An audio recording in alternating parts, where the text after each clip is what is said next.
মামলা খাসে খাইনি তোরা সেদিন মাথা মারতে কি ভাইয়ের হাসি মামলা আছে দু একটা ও তাহলে আপনি গুচির মাছ আপনার গাঁত কাদো ভরে না 14টা মামলা আপনার বয়স কত 47 ওই আমি জানি দাঁত দেখলি কভার করি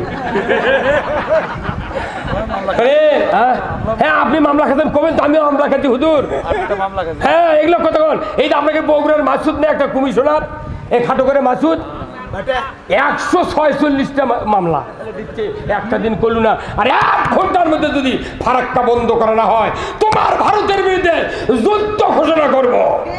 খালি দোয়া করেন পাকিস্তানের ইমরান যদি খালি পাস করে তো পাকিস্তান আর বাংলাদেশ দিয়া ভারতের মুদির চাকা চাকা চাকা এই চাকার দৃশ্য সেন্ট্রাল হাই স্কুল ময়দানে আমি দেখে দেবো।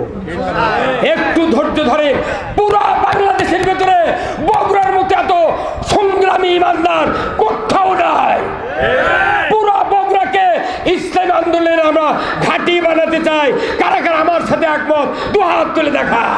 লিল্লাহে তাকবীর, নারায়ে তাকবীর। বগুড়ার মাটি, বগুড়ার মাটি ইসলামের ঘাঁটি, লিল্লাহে তাকবীর। মা বোনেরা যারা আছেন আপনাদের একটু কাজ করতে হবে, বাড়ি বাড়ি দাওয়াতি কাজ করা লাগবে। পুরুষ আপনাদের দাওয়াতি কাজ করা লাগবে। ওই নামাজ রোজা হজ জাকাত যেগুলো আজকের বক্তৃতাগুলো ওগুলো বহু কয় হয়ে গেছে, কি সব হয়ে গেছে। এখন কথা হলো ইসলাম বিজয় করতে হবে। একটাই কথা, এক দাবি এক দফা, ইসলামকে আমরা দেখতে চাই। তুমি যদি ইমানদার হও, তুমি যদি ইসলাম না চাও, বোঝা যাবি তুমি ইসলামের বিরুদ্ধে। এই বাংলাদেশে আগামী নির্বাচন হবে ইমানদার আর মুনাফিকের খেলা। যাই ইসলামের পক্ষে ভোট দিবি তাই ইমানদার, যাই ভোট বাইরে দিবি বোঝা যাবি তোর দৌড় করবি।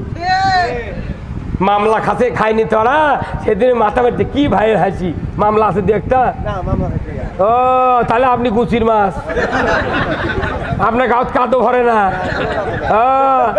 14টা মামলা আপনার বয়স কত 47 ওই আমি জানি দাঁত দেখলি কভার করি হ্যাঁ আপনি মামলা খেতেন কবেন তো আমিও মামলা খেতে হুজুর হ্যাঁ এগুলো কথা বল এই যে আপনাকে বগুড়ার মাসুদ না একটা কমিশনার এই খাটো করে মাসুদ 146টা মামলা কি রে হামিয়া বগুড়া সদরের মামলা দিয়েছে আমার 3টে। আমি মাহফিল করেছি পাবনা, হেমায়তপুর, সানির দিয়ার, কৃষ্ণ দিয়ার ওই কেন্দ্র মসজিদে। আর এখানে সপ্তপদী মার্কেটের আগে কি হচ্ছে আমি জানি না। আমি আজকে সবার পরের দিন সকালে আমার কাছে ফোন করে করছে জেলার নেতারা, করছে আপনার নামে মামলা হয়ে গেছে। আচ্ছা হয়ে গেছে, ওটি হাজিরা দাও। কথা বুঝছেন? আমার বাড়ি 7 কিলো দূরে আর আমার নামে মামলা দিয়েছে, কেউ কিছু কয়নি। ওই জুলহাজক এখানে আনবো আর পাওয়ার দড়ি লেগা টানিয়া ছিঁচড়ে শ্বাস করবো। আমি গত 4 দিন আগে ঠাকুরগা মাহফিল করেছি বালিয়াডাঙ্গি, বিহারের রাজ্যের পার্শ্বে ভারতের কাছে সভা করেছি, 1.5 লক্ষের মতো লোক। আমি ওখানে বলেছি ওই সবার গতবারে ইনি ছিলেন বক্তা, আমার এই ছেলে ছিলেন বক্তা। ওখানে এক চেয়ারম্যান যাহা বলেছে সাইদির কথা, নির্বাচনের কথা, তখনই এনাক যায় কে অধিকার দিতে আপনার কথা বলার রাজনীতির, তখনই এনাক ধরে লেচড়ে গেছে। আর ওরা আছে প্যান্ডেল ভাঙ্গের স্যার ওই চেয়ারম্যান যায় ওখান থেকে একটা লোক এনামুল নাম, ওকে গলার ধরে 10 হাত ছিঁচড়ে নিয়ে গেছে। আমি যা শুনেছি যখন এই কথা আমি বলেছি ওই এনামূলক মোবাইল করে নিয়ে আসো, ওক দেখবো তারপরে বক্তৃতা তাছাড়া আমি বাড়ি চলে এলাম। পরে ওটি আসলো, বক্তৃতা শুরু করছি। ওটি কোনো বক্তৃতা হবে না, জনসভা হবে। আমি বললাম এই চেয়ারম্যান কোথা আসেন? বলছে হুজুর ওই নাই ভারতত গেছে। কে গেছু গা? এই গেছু গা তুই তুকলে ইসলাম কায়েম কর মা। কত শক্তি দেখে আল্লাহ জালিমে চিরদিন জীবিত রাখে না, ক্ষমতায় রাখে না। আমরা কাউর প্রতিশোধ নেব না, আমরা ওদেরকে নিয়ে আপনাদেরকে নিয়ে এদেশে ইসলাম কায়েম করতে চাই। চুরি করলে হাত কাটার আইন থাকবে, জানা করলে পুরুষের কোমর, মহিলার সিনাবন্ধ গাড়ে দেয়া, আদলা পিকেটিভ দেয়া একটা বিচার যদি করা হয়, বাংলাদেশে কোনোদিন জানা করার সাহস পাবে না। চুরির যদি হাত কেটে দেওয়া হয়, একটা চোর চুরি করবে না, কথা ঠিক কিনা? দুর্নীতি করবে না, কারণ মসজিদের ইমামকে এমপি বানাতে হবে, মসজিদের ইমামকে চেয়ারম্যান বানাবো, মসজিদের ইমামকে পৌর মেয়র বানাবো, আর এদেশে কোনোদিন চুরি হবে না। আপনাকে এইরকম নেতৃত্ব চান? এই দেশে সৎ লোকের শাসন, আল্লাহর আইন ছাড়া কোনোদিন শান্তি হতে পারে না। দেশে যদি জিবরাইলও প্রধানমন্ত্রী বানান, আইন যদি আল্লাহর না থাকে, এই দেশে সুদ বন্ধ হবে না। হবে ভাই? ভাই হবে? তাহলে আপনারা কি চান সুদ বন্ধ হোক? হ্যাঁ, যারা সুদ খায়, সুদ দেয়, এদের ইমান থাকে না।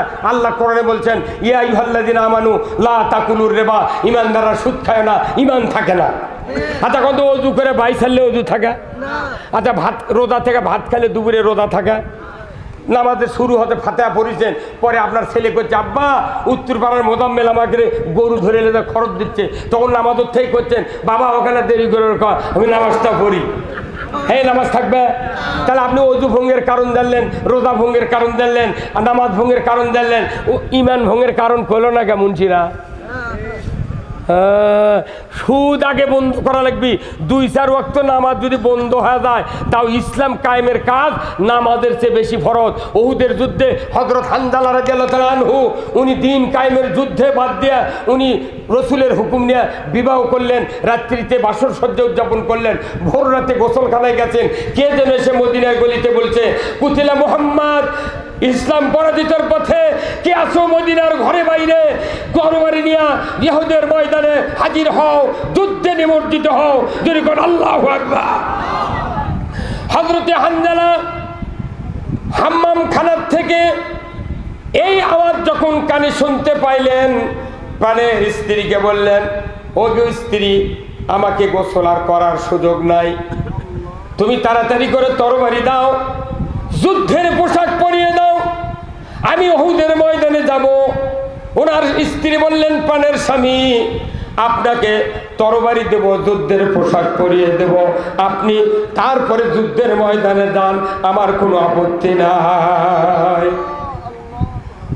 উনি বললেন, আমি গোসল করতে গিয়ে নবী যদি শহীদ হয়ে যান, নবী যদি ইসলামের পরাজিত যদি তার সামনে হয়ে যায়, আমার কিয়ামতের ময়দানে আসামির কাঠগড়ায় দাঁড়াতে হবে। ওগো প্রাণের স্ত্রী, তুমি বাধা দিও না, তরবারি দাও, আমি গোসল করব না, ফজরের নামাজ পড়ব না, আমি চলে দেব জিহাদের ময়দানে। জোরে কন্যা মারহাবা। আমার ভাইয়েরা, তরবারি দিলেন স্ত্রী, যুদ্ধের পোশাক পরিয়ে দিলেন, উহুদের ময়দানে গিয়া রসুলের সাথে সাক্ষাৎ না করে যুদ্ধের ময়দানে নেমে পড়লেন। তরবারি নিয়ে যুদ্ধ করতে করতে এক পর্যায়ে শহীদ হয়ে গেলেন। মদিনায় খবর চলে গেল, হানজালার স্ত্রী, তোমার স্বামী শাহাদত বরণ করেছেন। উনি জানতেন, নবীর জিহাদে যদি কেউ শহীদ হয়ে যায়, রক্তাক্ত অবস্থায় তাকে মাদফন করে, দাফন করে। আমার স্বামীর উপরে গোসল ফরজ ছিল, আমার স্বামীর উপরে নামাজ ফরজ ছিল, কিন্তু গোসল করে নাই, নামাজও পড়ে নাই, যুদ্ধের ময়দানে শহীদ হয়েছে, আমি দেরি করব না। উনি চলে গেলেন উহুদের ময়দানে, নবীর কাছে গিয়ে বললেন, ইয়া রাসূলুল্লাহ, আমার স্বামী হানজালা শহীদ হয়েছেন, তার লাশটা আমাকে দিয়ে দেন, আমি তাকে গোসল করায় দেব, তার ফরজ গোসল করা বন্ধ আছে। নবীজি বললেন, আরে হানজালার স্ত্রী, খবরদার, আমার সাথে তো তার দেখা হয় নাই, কখন সে যুদ্ধে আসলো, আমি তো তাকে নিষেধ করেছিলাম, বিবাহ করার পারমিশন দিয়েছিলাম, সে যুদ্ধের ময়দানে এসেছে আমি জানি না। হানজালার স্ত্রী বলে, ইয়া রাসূলুল্লাহ, আল্লাহর কসম করে বলছে উনি এসেছেন। আল্লাহর নবী আবু বকর, উমর, উসমান, হযরত আলীকে বললেন, তোমরা উহুদের ময়দানে কতজন শাহাদাত বরণ করেছেন তাদের তালিকা তোমরা তৈরি করে একত্রে সাহিত্য করে দাও। দেখা গেল 69 জন সাহাবীর লাশ এক কাতার বন্দি করে শুয়ে রাখলেন, আর রাসূল তাদেরকে চেহারা দেখছেন কে কোন সাহাবী। 69 জন সাহাবীর চেহারার দিকে তাকিয়ে দেখেন হানজালার লাশ নাই। উনি স্ত্রীকে বললেন, ওগো হানজালার স্ত্রী, তোমার স্বামী হানজালার তো লাশ আমি দেখি না। উনি বললেন, আল্লাহি, আল্লাহর কসম, নিজের হাতে তরবারি দিয়েছি, যুদ্ধের পোশাক দিয়েছি রাসূলুল্লাহ, আপনি দয়া করে দেখেন কোথায় আমার স্বামীর লাশ। আল্লাহর নবী একবার শহীদদের দিকে তাকালেন আর একবার আরশে আজিমের দিকে তাকালেন। আল্লাহ তাআলা জিবরাইলকে বললেন, ওগো জিবরাইল, মুহূর্তকাল দেরি করো না, আমার আরশে আজিমে কম্পন শুরু হয়ে গেছে।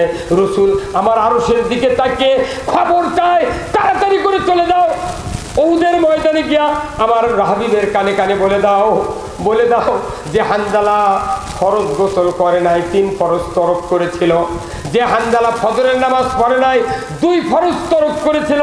5টা ফরজ তরক করার পর আল্লাহর আইন কায়েমের জন্য যুদ্ধের ময়দানে এসেছে। যদি ওই দিন ইসলাম যদি বিজয় না হতো, মদিনার ইসলামী রাষ্ট্র ভেঙ্গে ফেলে দিত এই কাফেরেরা। জোরে বলুন ঠিক কিনা? আল্লাহ বললেন, জিবরাইল যাও, যে সাহাবী গোসল করে নাই, নামাজ আদায় করে নাই, ওই সাহাবী শহীদ হয়েছেন, আল্লাহর পছন্দ হয়েছে, ফেরেশতা দিয়া উহুদের ময়দান থেকে 4th আসমানে নিয়ে এসে হাউজে কাউসারের পানি দিয়া গোসল করা দিচ্ছে। জোরে কন্যা মারহাবা। বদরের যুদ্ধ 17ই রমজান, যুদ্ধের ময়দানে নবীকে আল্লাহ জানিয়ে দিয়েছেন সমস্ত সাহাবী রোজা ছেড়ে দিতে বলেন। তারা রোজা ছেড়ে দিয়ে খেয়ে দিয়ে শক্তি নিয়ে বদরের প্রান্তরে যুদ্ধ করবে। কাফেরেরা অনাহারে থাকবে না, তারা খেয়ে দিয়ে শক্তি নিয়ে আসবে। কেন আপনার এই 313 জন সাহাবী না খেয়ে যুদ্ধ করবে? খবরদার, এই যুদ্ধের, এই রোজার চেয়ে সবচেয়ে দামি আবাদত আল্লাহর আইন চালু করার যুদ্ধ। ওটা হলো তরবারির যুদ্ধ, আর বাংলাদেশ হলো ভোট যুদ্ধ। কতক্ষণ না এই জুম্মাত করতে কি হয়? এটি খুব কম। জুম্মার কমিটি বদলানোর কথা কথা ধর্ম উপদেষ্টা এই খালেদ হাসান কয়নি ভাই, যে মসজিদগুলির কমিটি আলেম ওলামা দিয়ে তৈরি করেন, কিন্তু ওই গাঁৱত মৌলবি পৌঁছে যাচ্ছে, একটা মিটিংত মৌলবি করে ডাকে না। কদিনের রাত্রে লিদে লিদে মিটিং করে সকালে জুম্মত করছে। আমরা মসজিদের কমিটি তৈরি করছি, অমুক সভাপতি, অমুক হচ্ছে সেক্রেটারি, উনি সদস্য, আমরা কয়জন মিলে মসজিদ চালাচ্ছি, তোরা আসিস আর না আসিস না। কথা কয় না রে, ঠিক মুটি ঠিক রে, পাগল। আল্লাহ কোরআনত কমিটি চলে ভাই, সূরা তৌবার 18 নম্বর আছে, আপনার বাড়িতে পড়ে দেখবেন। কালি আদর্শ মার্কেট নাই, আদর্শ লাইব্রেরি নাই ভাই, বড় মসজিদের পশ্চিমে গেট 370 টাকা দাম। একটা কোরআনের তর্জমা নেবেন। নোয়াখালী রায়পুর থানার ভাইস চেয়ারম্যান, ভাইস প্রিন্সিপাল নুরুর রহমানের অনুবাদ, আশরাফ আলী থানবীর। এই তর্জমা প্রত্যেকটা মানুষের তর্জমা পড়া একবার ফরজ আইন। 370 টাকা দেয়, বাড়িতে এসে প্রতিদিন 5 আয়াত করে পড়লে 3 বছরে পুরো কোরআন অর্থ পড়ার খতম হবে। আপনি এগুলো না করে আপনি যখন ট্রাক করতে গমের বস্তা 5.5 বস্তা নামাচ্ছে বড় বড় ব্যবসায়ীরা, তখন খিলেলে বসে আছে, 1 বস্তা ছয়, 1 খিলেল ওটি দেয়, উনি আবার 1 বস্তা দেয় আর 1 খিলেল দেয়। কি বুদ্ধি হয়? উই বড় গোলা খিলেল গোনে, কিন্তু কোরআনের আয়াত গোনে না। মসজিদের ইমামরা যে কি কয় এই বগুড়া শহরের, আমার মাথায় চলেন। ভাই আপনি কোন জুমার নামাজ পড়েন? ওই জুমায় একদিন শুক্রবার আমি আসবো, বক্তৃতা দিবেন? হ্যাঁ সত্যি তো? আচ্ছা দেখবেন, শোনেন, প্রতি মাসে আমি আজ 4 মাস হলে প্রোগ্রাম করি পার্ক মসজিদে। বাড়ির থেকে আজান দিতে আমি আসি, আচ্ছা পার্ক মসজিদে 1 ঘন্টা লেকচার দিই। ওখানে বস্ত ফাবিয়ার অনেকগুলি প্রভাষক থাকে, প্রিন্সিপাল থাকে, জোড়া মাদ্রাসার ডোমনপুকুরের। এই বড় বড় আলিমেরা এই অদমের বক্তৃতা শুনে কয় সব জুম্মাত আপনার যাওয়া লাগবে। এখন কমিটির সাথে আমার দেখা নেই, আমি কেমন করে বক্তৃতা চাইলে আমার তো চেনে না, কবে তোর পিচ্ছি তোর বাড়ি কোনটি। কিন্তু ওটি আমাকে খালি একবার খাড়া করে দিবেন, সেই দিনই জুম্মার মুসল্লি কবি এইবার কাম হচ্ছে। বক্তৃতা করতে হবে। এই দেশের সব মানুষ নষ্ট করতেছে, আমরা মসজিদের ইমামেরা। এই কথাগুলি ইমাম আমার উঠে বেড়ায় পাগল, তো তুই খেপলে আমার কি হবি? আল্লাহ যদি খুশি থাকে কি রে, হায় হায় সর্বনাশে 5 মিনিট লাগবে। প্রত্যেকটা মসজিদে যদি একই বক্তৃতা হয়, এই মাটিডালির মসজিদের মুক্তাদিরা যখন ওই ওই পারদা ওই পৌরসভার একটা মসজিদ নাই, ওই মসজিদের মুক্তাদির সাথে দেখা কবি কে আবার তোর কেটে কি বক্তৃতা হলো, করছে খালি আল্লাহর আইন, তোর উঠিও আল্লাহর আইন। কি জামাতের একটা লোক যদি ওঠে না যায়, পরিচয় দেয় না, হ্যান্ডবলের নামও লেখে না, আর পিচ্ছিরে লাখের টিপ দিলে দুধ বেড়ায়, তার কাছে সাংগঠনিক সম্পাদক। খালি নাম দেয়নি, গতবারে এই 16 বছরে নাম দেয়নি খালি এক গ্রুপের, তাতে মোট হ্যান্ডেল আবার ফিরে খাবার লাগিয়েছে। হাইরে লাখের টিপলে দুধ বেড়ায়, সেগুলোর গরম আছে, কয় হুজুর দেখে শুনে কথা করুন। তখন আমি তাকে দেখি মাথার চুলতে পা পর্যন্ত ধর্মের কোনো চিহ্নি নাই, তখন আমি না পারে কই ভাই কোরআন শরীফ দিচ্ছি, এটা দেখে দেখে আমাকে কয়া দেন, আমি শুনে শুনে কমু। পাশে দেখি আর নাই হেরা চুকে কি দাপটা ছিল কইলদা, রাখে আল্লাহ মারে কে মারে আল্লাহ। নবীজির ওই কথা কইয়া, নবীজির ওই কথা কইয়া সবাই কান্দে, কিন্তু নবীর সমাজ গড়ার কাজে শত দ্বন্দ্ব মনে বাঁধে। এই সবাই ঠিক করলেন না কা? এই যে এতক্ষণ চার্জ দেন, তাও চার্জ হয়নি।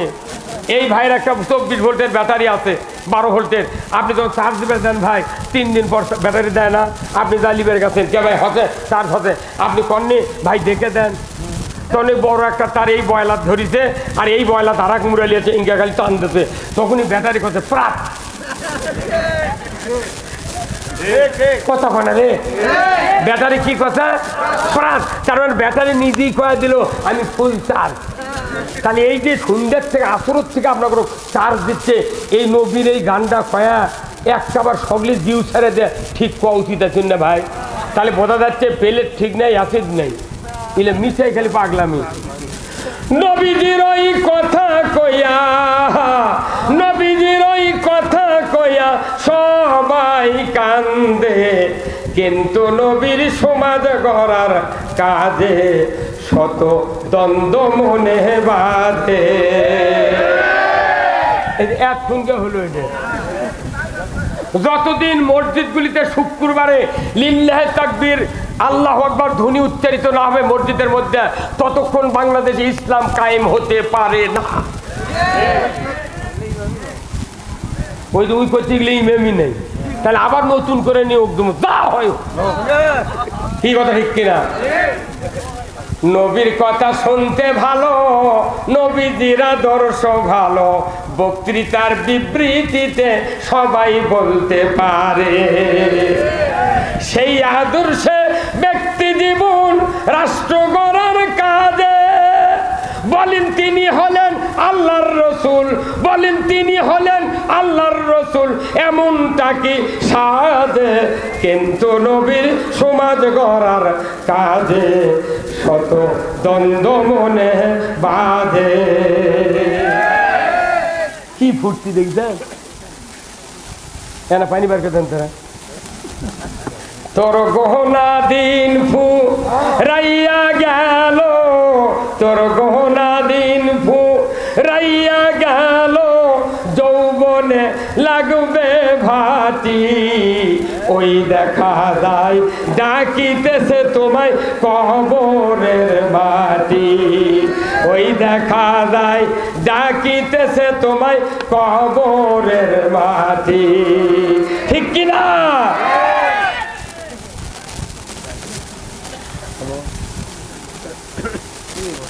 মরবেন না, কে কে হাত তোলেন তো। মনে করছেন ওই ভাই পাগলা মাজার আর ওই নামাজ গড় মাজারত মাটি দিলি বোধ আমি জান্নাতত যাবো, অধরা বাঁশ ঢুকাবি। মেলা হাজি মক্কা থেকে হজ করে আছে আমার সাথে। 18 সালে গেছি। আমাকে বলছে হুজুর আপনি মক্কা মদিনার মাটি লেছেন, কে মাটি কি করবো? বলছে মক্কা মদিনার মাটি কবরের মধ্যে এই মুহূর্তে একটা ওই মুহূর্তে একটা দিলে আযাব হবে না। আমরা এক স্তরে তোর দাঁত ফেলে দেবো বদমাই। আরে মক্কা কাফের আবু জেল শুয়ে আছে, ওর আগুন কবরতে আগুন জ্বলিচ্ছে। কথা কনে এ কথা ঠিক রে। মক্কাত আবু জেল উতবা সাইবা মুগিরা দুনিয়ার কাফেররা শুয়ে আছে, আগুন জ্বলিচ্ছে রে। মাকবারাতুল মালা হযরত খাদিজা রাদিয়াল্লাহু আনহা যেটি শুয়ে আছেন ওটি এখনো শত শত কাফেরের কবর আছে। এই জন্য মাকবারাতুল মালা কোয়া লাগবে। ওখানে জান্নাতুল মালা বললে গুনাহ হবে। একমাত্র কবরস্থান জান্নাতুল বাকি। রসুল বলছেন কিয়ামতের দিন 70,000 মানুষ এই জান্নাতুল বাকির থেকে আল্লাহর জান্নাতে যাবে বিনা হিসেবে। জোরে করে আল্লাহু আকবার। এই আপনার বগুড়ার নাম যা বগুড়া বড় মসজিদে বিসমিল্লাহ ক্লোথ স্টোর আছিল, জানেন ক্লোথ স্টোর কাপড়ের দোকান তোরাবালি, উনি আমার মহাজন। তোফাজ্জল হাজি আমার মহাজন। আমি 24 বছর কাপড়ের দোকানদারি করছি। যেদিন থেকে 3 জোড়া স্যান্ডেল একই দিনে নিউ মার্কেট থেকে নতুন স্যান্ডেল হারাচ্ছি, ওই দিন থেকে আমি দোকানদারি বাদ দিছি। ওয়াজ করে এই যতদিন ইসলাম কায়েম না হবে, চোরের হাত কাটা হবে, ততদিন দোকান করবো না। এই তোরাবালি হজ কাফেলা নিয়ে যাচ্ছিল, উনি মদিনাত অ্যাক্সিডেন্ট করে মারা গেছেন। ওনার কবর আমি খুঁজে পাইনি।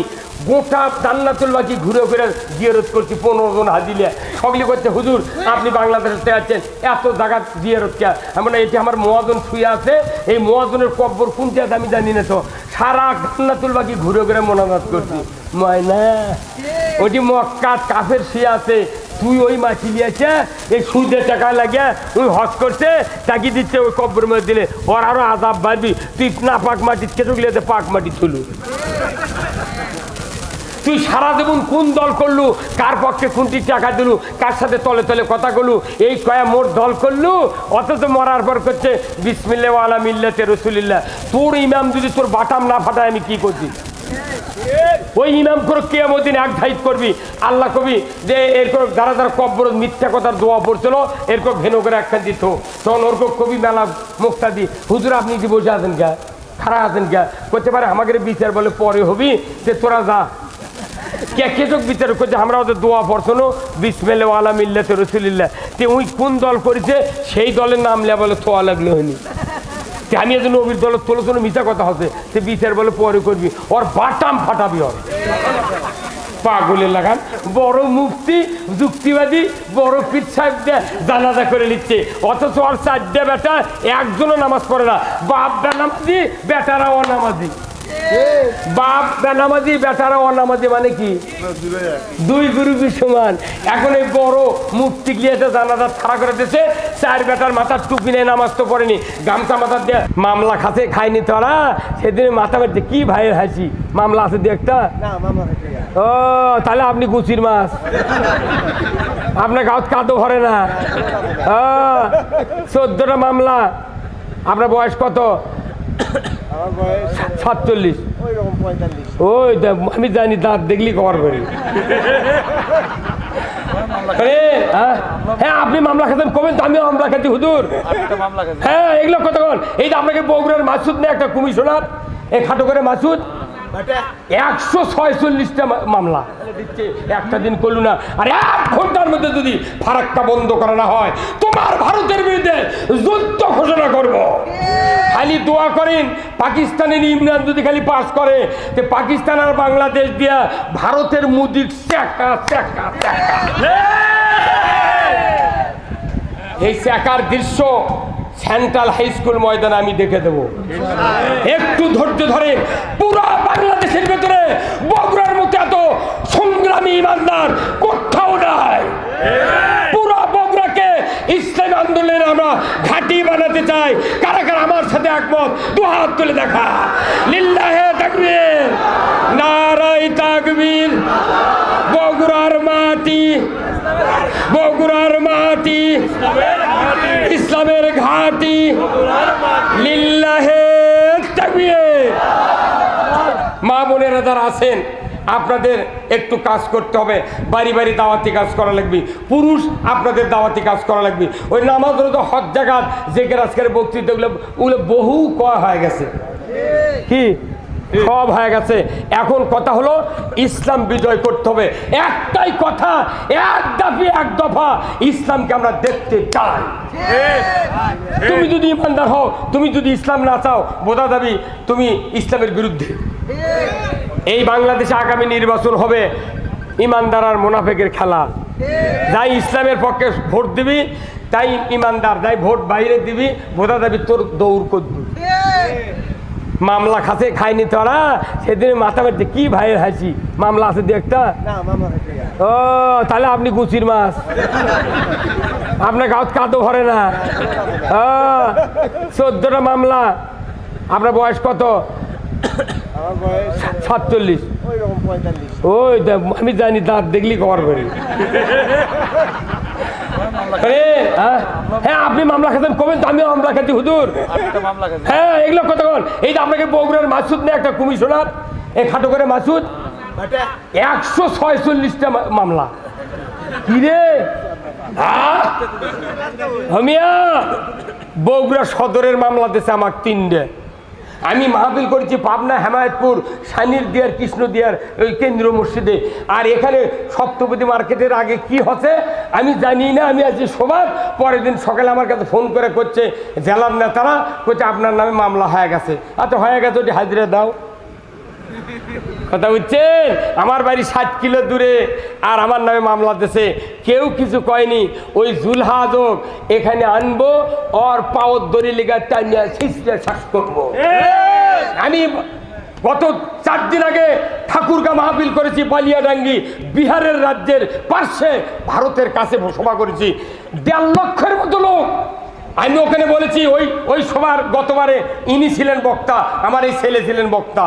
ওখানে এক চেয়ারম্যান যাহা বলেছে সাইদির কথা, নির্বাচনের কথা, তখনই এনাক যায় কে অধিকার দিতে আপনার কথা বলার রাজনীতির, তখনই এনাক ধরে লেচড়ে গেছে। আর ওরা আছে প্যান্ডেল ভাঙ্গের স্যার, ওই চেয়ারম্যান যায় ওখান থেকে একটা লোক এনামুল নাম, ওকে গলার ধরে 10 হাত ছিঁচড়ে নিয়ে গেছে। আমি যা শুনেছি যখন এই কথা, আমি বলেছি ওই এনামূলক মোবাইল করে নিয়ে আসো, ওক দেখবো তারপরে বক্তৃতা। তাছাড়া আমি বাড়ি চলে এলাম। পরে ওটি আসলো, বক্তৃতা শুরু করছি। উঠি কোনো বক্তৃতা হবে না, জনসভা হবে। আমি বললাম এই চেয়ারম্যান কথা আসেন, বলছে হুজুর ওই নাই ভারতত গেছে। কে গেছু গা? এই গেছু গা তুই? তুকলে ইসলাম কায়েম কর মা। কত শক্তি দেখে আল্লাহ জালিমে চিরদিন জীবিত রাখে না, ক্ষমতায় রাখে না। আমরা কাউরও প্রতিশোধ নেব না, আমরা ওদেরকে নিয়ে আপনাদেরকে নিয়ে এদেশে ইসলাম কায়েম করতে চাই। চুরি করলে হাত কাটার আইন থাকবে, জানা করলে পুরুষের কোমর, মহিলার সিনাবন্ধ গাড়ে দেয়া, আদলা পিকেটিভ দেয়া, একটা বিচার যদি করা হয় বাংলাদেশে কোনোদিন জানা করার সাহস পাবে না। চুরির যদি হাত কেটে দেওয়া হয়, একটা চোর চুরি করবে না, কথা ঠিক কিনা? দুর্নীতি করবে না, কারণ মসজিদের ইমামকে এমপি বানাতে হবে, মসজিদের ইমামকে চেয়ারম্যান বানাবো, মসজিদের ইমামকে পৌর মেয়র বানাবো, আর এদেশে কোনোদিন চুরি হবে না। আপনাকে এইরকম নেতৃত্ব চান? এই দেশে সৎ লোকের শাসন, আল্লাহর আইন ছাড়া কোনোদিন শান্তি হতে পারে না। দেশে যদি জিবরাইলও প্রধানমন্ত্রী বানান, আইন যদি আল্লাহর না থাকে, এই দেশে সুদ বন্ধ হবে না। হবে ভাই? ভাই হবে? তাহলে আপনারা কি চান সুদ বন্ধ হোক? হ্যাঁ, যারা সুদ খায়, সুদ দেয়, এদের ইমান থাকে না। আল্লাহ কোরআনে বলছেন ইয়া আইয়ুহাল্লাযিনা আমানু লা তাকুলুর রিবা, ইমানদাররা সুদ খায় না, ইমান থাকে না। আচ্ছা কত ওযু করে ভাই ছাড়লে ওযু থাকে? আচ্ছা ভাত রোজা থেকে ভাত খেলে দুপুরে রোজা থাকে? নামাজে শুরু হতে ফাতিহা পড়িছেন, পরে আপনার ছেলে করছে আব্বা উত্তর পাড়ার মোজাম্মেল আমাকে গরু ধরে এনে খরচ দিচ্ছে, তখন নামাজের থেকে করছেন বাবা ওখানে দেরি করে আমি নামাজটা পড়ি। হ্যাঁ নামাজ থাকবে? তাহলে আপনি অজু ভঙ্গের কারণ জানলেন, রোজা ভঙ্গের কারণ জানলেন, আর নামাজ ভঙ্গের কারণ জানলেন, ও ইমান ভঙ্গের কারণ করলো না কেমন ছিরা? সুদ আগে বন্ধ করা লাগবে। 2-4 ওয়াক্ত নামাজ যদি বন্ধ হয়ে যায়, তাও ইসলাম কায়েমের কাজ নামাজের চেয়ে বেশি ফরজ। উহুদের যুদ্ধে হযরত হানজালা রাদিয়াল্লাহু তাআলা আনহু, উনি দিন কায়েমের যুদ্ধে বাদ দিয়ে উনি রসুলের হুকুম নিয়ে বিবাহ করলেন, রাত্রিতে বাসর সজ্জা উদযাপন করলেন, ভোর রাতে গোসলখানায় গেছেন, কে যেন এসে মদিনায় গলিতে বলছে কুতিলা মুহাম্মদ ইসলাম পরাজিতের পথে কে আসো মদিনার ঘরে বাইরে গরবারি নিয়া ইহুদের ময়দানে হাজির হও, যুদ্ধে নিমজ্জিত হও, যদি কোন আল্লাহু আকবার। হযরতে হানজালা হাম্মাম খানার থেকে এই আওয়াজ যখন কানে শুনতে পাইলেন, প্রাণের স্ত্রীকে বললেন, ও গো স্ত্রী, আমাকে গোসল আর করার সুযোগ নাই, তুমি তাড়াতাড়ি করে তরবারি দাও, যুদ্ধের পোশাক পরিয়ে দাও, আমি উহুদের ময়দানে যাব। ওনার স্ত্রী বললেন, প্রাণের স্বামী, আপনাকে তরবারি দেব, যুদ্ধের পোশাক পরিয়ে দেব, আপনি তারপরে যুদ্ধের ময়দানে যান, আমার কোনো আপত্তি নাই। উনি বললেন, আমি গোসল করতে গিয়ে নবী যদি শহীদ হয়ে যান, নবী যদি ইসলামের পরাজিত যদি তার সামনে হয়ে যায়, আমার কিয়ামতের ময়দানে আসামির কাঠগড়ায় দাঁড়াতে হবে। ওগো প্রাণের স্ত্রী, তুমি বাধা দিও না, তরবারি দাও, আমি গোসল করব না, ফজরের নামাজ পড়ব না, আমি চলে দেব জিহাদের ময়দানে। জোরে কন্যা মারহাবা। আমার ভাইয়েরা, তরবারি দিলেন স্ত্রী, যুদ্ধের পোশাক পরিয়ে দিলেন, উহুদের ময়দানে গিয়া রসুলের সাথে সাক্ষাৎ না করে যুদ্ধের ময়দানে নেমে পড়লেন। তরবারি নিয়ে যুদ্ধ করতে করতে এক পর্যায়ে শহীদ হয়ে গেলেন। মদিনায় খবর চলে গেল, হানজালার স্ত্রী, তোমার স্বামী শাহাদত বরণ করেছেন। উনি জানতেন নবীর জিহাদে যদি কেউ শহীদ হয়ে যায়, রক্তাক্ত অবস্থায় তাকে মাদফুন করে, দাফন করে।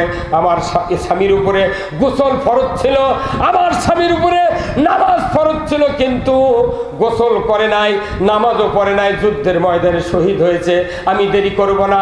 উনি চলে গেলেন উহুদের ময়দানে, নবীর কাছে গিয়ে বলেন, ইয়া রাসূলুল্লাহ, আমার স্বামী হানজালা শহীদ হয়েছেন, তার লাশটা আমাকে দিয়ে দেন, আমি তাকে গোসল করায় দেব, তার ফরজ গোসল করা বন্ধ আছে।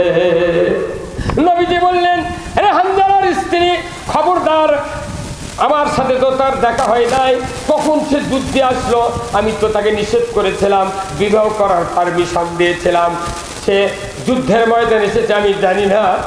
হানজালার স্ত্রী বলে, ইয়া রাসূলুল্লাহ, আল্লাহর কসম করে বলছে উনি এসেছেন।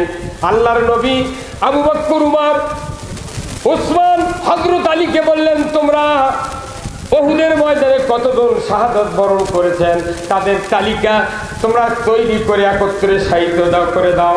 দেখা গেল 69 জন সাহাবীর লাশ এক কাতার বন্দি করে শুয়ে রাখলেন, আর রসুল তাদেরকে চেহারা দেখছেন কে কোন সাহাবী। 69 জন সাহাবীর চেহারার দিকে তাকিয়ে দেখেন হানজালার লাশ নাই। উনি স্ত্রীকে বললেন, ওগো হানজালার স্ত্রী, তোমার স্বামী হানজালার তো লাশ আমি দেখি না। উনি বললেন, আল্লাহি, আল্লাহর কসম, নিজের হাতে তরবারি দিয়েছি, যুদ্ধের পোশাক দিয়েছি, রাসূলুল্লাহ, আপনি দয়া করে দেখেন কোথায় আমার স্বামীর লাশ। আল্লাহর নবী একবার শহীদদের দিকে তাকালেন, আর একবার আরশে আজিমের দিকে তাকালেন। আল্লাহ তাআলা জিবরাইলকে বললেন, ওগো জিবরাইল, মুহূর্তকাল দেরি করো না, আমার আরশে আজিমে কম্পন শুরু হয়ে গেছে। রাসূল আমার আরশের দিকে তাকিয়ে খবর চায়, তাড়াতাড়ি করে চলে যাও, উহুদের ময়দানে গিয়া আমার হাবিবের কানে কানে বলে দাও যে হানজালা ফরজ গোসল করে নাই, 3 ফরজ তরক করেছিল। যে হানজালা ফজরের নামাজ পড়ে নাই, 2 ফরজ তরক করেছিল। 5টা ফরজ তরক করার পর আল্লাহর আইন কায়েমের জন্য যুদ্ধের ময়দানে এসেছে। যদি ওই দিন ইসলাম যদি বিজয় না হতো, মদিনার ইসলামী রাষ্ট্র ভেঙ্গে ফেলে দিত এই কাফেরেরা। জোরে বলুন ঠিক কিনা? আল্লাহ বললেন, জিবরাইল যাও, যে সাহাবী গোসল করে নাই, নামাজ আদায় করে নাই, ওই সাহাবী শহীদ হয়েছেন, আল্লাহর পছন্দ হয়েছে, ফেরেশতা দিয়া উহুদের ময়দান থেকে 4র্থ আসমান নিয়ে এসে হাউজে কাউসারের পানি দেয়া গোসল করা দিচ্ছে। জোরে কন্যা মারহাবা। বদরের যুদ্ধ 17ই রমজান, যুদ্ধের ময়দানে নবীকে আল্লাহ জানিয়ে দিয়েছেন সমস্ত সাহাবী রোজা ছেড়ে দিতে বলেন। তারা রোজা ছেড়ে দিয়ে খেয়ে দিয়ে শক্তি নিয়ে বদরের প্রান্তরে যুদ্ধ করবে। কাফেরেরা অনাহারে থাকবে না, তারা খেয়ে দিয়ে শক্তি নিয়ে আসবে। কেন আপনার এই 313 জন সাহাবী না খেয়ে যুদ্ধ করবে? খবরদার, এই যুদ্ধের, এই রোজার চেয়ে সবচেয়ে দামি আবাদত আল্লাহর আইন চালু করার যুদ্ধ। ওটা হলো তরবারির যুদ্ধ, আর বাংলাদেশ হলো ভোট যুদ্ধ। কথা বল না, ঠিক জুম্মত করতে কি হয়? এটি খুব কথা। জুম্মার কমিটি বদলানোর কথা কথা ধর্ম উপদেষ্টা খালেদ হাসান কয়নি ভাই যে মসজিদগুলির কমিটি আলেম ওলামা দিয়ে তৈরি করেন, কিন্তু ওই গাঁৱত মৌলবি পৌঁছে যাচ্ছে, একটা মিটিংত মৌলবি করে ডাকে না, কদিনের রাত্রে লিদে লিদে মিটিং করে সকালে জুম্মত করছে। আমরা মসজিদের কমিটি তৈরি করছি, অমুক সভাপতি, অমুক হচ্ছে সেক্রেটারি, উনি সদস্য, আমরা কয়জন মিলে মসজিদ চালাচ্ছি, তোরা আসিস আর না আসিস না। কথা হয় রে, ঠিক মুটি ঠিক রে, পাগল। আল্লাহ কোরআন কমিটি চলে করে দিতে ভাই, সূরা তৌবার 18 নম্বর আছে, আপনার বাড়িতে পড়ে দেখবেন। কালি আদর্শ মার্কেট নাই, আদর্শ লাইব্রেরি নাই ভাই, বড় মসজিদের পশ্চিমে গেট 370 টাকা দাম, একটা কোরআনের তর্জমা নেবেন। নোয়াখালী রায়পুর থানার ভাইস চেয়ারম্যান, ভাইস প্রিন্সিপাল নুরুর রহমানের অনুবাদ, আশরাফ আলী থানবীর। এই তর্জমা প্রত্যেকটা মানুষের তর্জমা পড়া একবার ফরজ আইন। 370 টাকা দেয়, বাড়িতে এসে প্রতিদিন 5 আয়াত করে পড়লে 3 বছরে পুরো কোরআন অর্থ পড়ার খতম হবে। আপনি এগুলো না করে আপনি যখন ট্রাক করতে গমের বস্তা 5.5 বস্তা নামাচ্ছে বড় বড় ব্যবসায়ীরা, তো অনেক খিলেলে বসে আছে, 1 বস্তা ছয়, 1 খিলেল ওটি দেয়, উনি আবার 1 বস্তা দেয়, আর 1 খিলেল দেয়। কি বুদ্ধি হয়? উই বড় গলা খিলেল গোনে, কিন্তু কোরআনের আয়াত গোনে না। মসজিদের ইমামরা যে কি কয় এই বগুড়া শহরের, আমার মাথায় চলেন না। ভাই আপনি কোন জুমার নামাজ পড়েন? ওই জুম্মায় একদিন শুক্রবার আমি আসবো, বক্তৃতা দেবেন? হ্যাঁ সত্যি তো? আচ্ছা দেখবেন। শোনেন, প্রতি মাসে আমি আজ 4 মাস হলে প্রোগ্রাম করি পার্ক মসজিদে। বাড়ির থেকে আজান দিতে আমি আসি, আচ্ছা পার্ক মসজিদে 1 ঘন্টা লেকচার দিই। ওখানে বস্তফাবিয়ার অনেকগুলি প্রভাষক থাকে, প্রিন্সিপাল থাকে, জোড়া মাদ্রাসার ডোমনপুকুরের। এই বড় বড় আলিমেরা এই অদমের বক্তৃতা শুনে কয় সব জুম্মাতে আপনার যাওয়া লাগবে। এখন কমিটির সাথে আমার দেখা নেই, আমি কেমন করে বক্তৃতা চাইলে আমাকে তো চেনে না, কবে তোর পিচ্ছি তোর বাড়ি কোনটি। কিন্তু ওটি আমাকে খালি একবার খাড়া করে দিবেন, সেই দিনই জুম্মার মুসল্লি কবি এইবার কাম হচ্ছে। না বক্তৃতা করতে হবে, এই দেশের সব মানুষ নষ্ট করতে আমরা মসজিদের ইমামেরা। এই কথাগুলি ইমাম আমার উঠে বেড়ায়, পাগল তুই খেপলে আমার কি হবি? আল্লাহ যদি খুশি থাকে। এই কথা কি রে, হায় হায় সর্বনাশে 5 মিনিট লাগবে। প্রত্যেকটা মসজিদে যদি একই বক্তৃতা হয়, এই মাটিডালির মসজিদের মুক্তাদিরা যখন ওই 12 ওই পারদা ওই পৌরসভার একটা মসজিদ নাই, ওই মসজিদের মুক্তাদির সাথে দেখা কবি কে আবার তোর কেটে কি বক্তৃতা হলো, করছে খালি আল্লাহর আইন, তোর উঠিও আল্লাহর আইন। কি জামাতের একটা লোক যদি ওঠিয়ে না যায়, পরিচয় দেয় না, হ্যান্ডবলের নামও লেখে না, আর পিচ্ছিরে লাখর টিপ দিলে দুধ বেড়ায়, তারপরে সাংগঠনিক সম্পাদক। খালি নাম দেয়নি, গতবারে এই 16 বছরে নাম দেয়নি খালি 1 গ্রুপের, তাকে মোট হ্যান্ডেল আবার ফিরে খাবার লাগিয়েছে। হাইরে লাখর টিপলে দুধ বেড়ায়, সেগুলোর গরম একটা কয় হুজুর দেখে শুনে কথা করুন। তখন আমি তাকে দেখি মাথার চুলতে পা পর্যন্ত ধর্মের কোনো চিহ্ন নেই, তখন আমি না পারে কই ভাই কোরআন শরীফ দিচ্ছি, এটা দেখে দেখে আমাকে কয়া দেন, আমি শুনে শুনে কমু। পাশে দেখি আর নেই হেরা চুকে কি দাপটা ছিল কইলে, রাখে আল্লাহ মারে কে মারে আল্লাহ। নবীজির ওই কথা কইয়া, নবীজির ওই কথা কইয়া সবাই কান্দে, কিন্তু নবীর সমাজ গড়ার কাজে শত দ্বন্দ্ব মনে বাঁধে। এই সবাই ঠিক করলেন না কা? এই যে এতক্ষণ চার্জ দেন, তাও চার্জ হয়নি। এই ভাইয়ের একটা 24 ভোল্টের ব্যাটারি আছে, 12 ভোল্টের, আপনি যখন চার্জ দিবেন দেন ভাই 3 দিন পর ব্যাটারি দেয় না, আপনি জালিবের কাছে কে ভাই হতে চার্জ হতে, আপনি কননি ভাই দেখে দেন। তো অনেক বড় একটা তার এই বয়লার ধরিছে, আর এই বয়লার তারাক মুড়ালি আছে, ইঙ্গা খালি টান দিতে, তখনই ব্যাটারি করতে প্রাক কথা কয় না রে, ব্যাটারি কি কথা প্রাক, তার মানে ব্যাটারি নিজেই কয়ে দিল আমি ফুল চার্জ।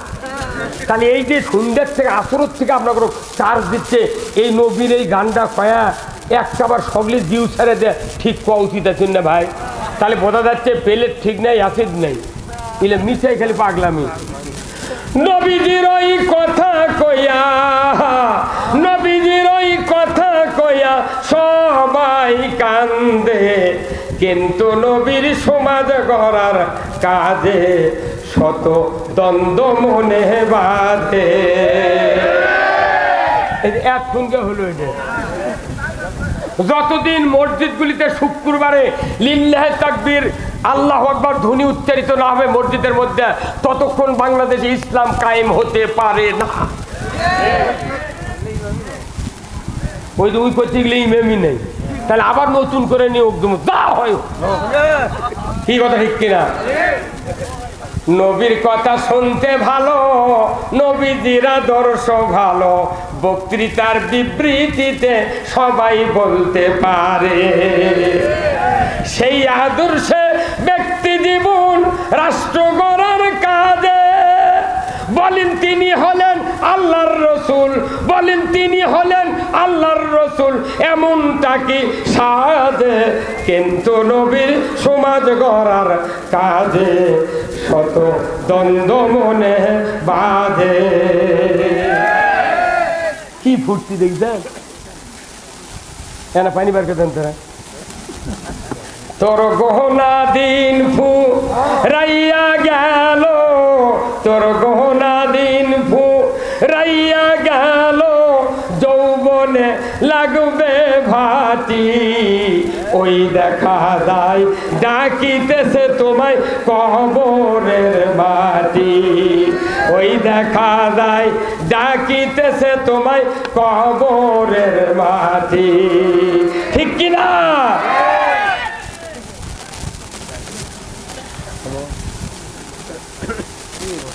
মরবেন না, কে কে হাত তোলেন তো। মনে করছেন ওই ভাই পাগলা মাজার আর ওই নামাজ গড় মাজারত মাটি দিলি বোধ আমি জান্নাত যাবো, অধুরা বাঁশ ঢুকাবি। মেলা হাজি মক্কার থেকে হজ করে আছে আমার সাথে, 18 সালে গেছি। আমাকে বলছে হুজুর আপনি মক্কা মদিনার মাটি লেছেন, কে মাটি কি করবো? বলছে মক্কা মদিনার মাটি কবরের মধ্যে এই মুড়ে একটা ওই মুড়ে একটা দিলে আজাব হবে না।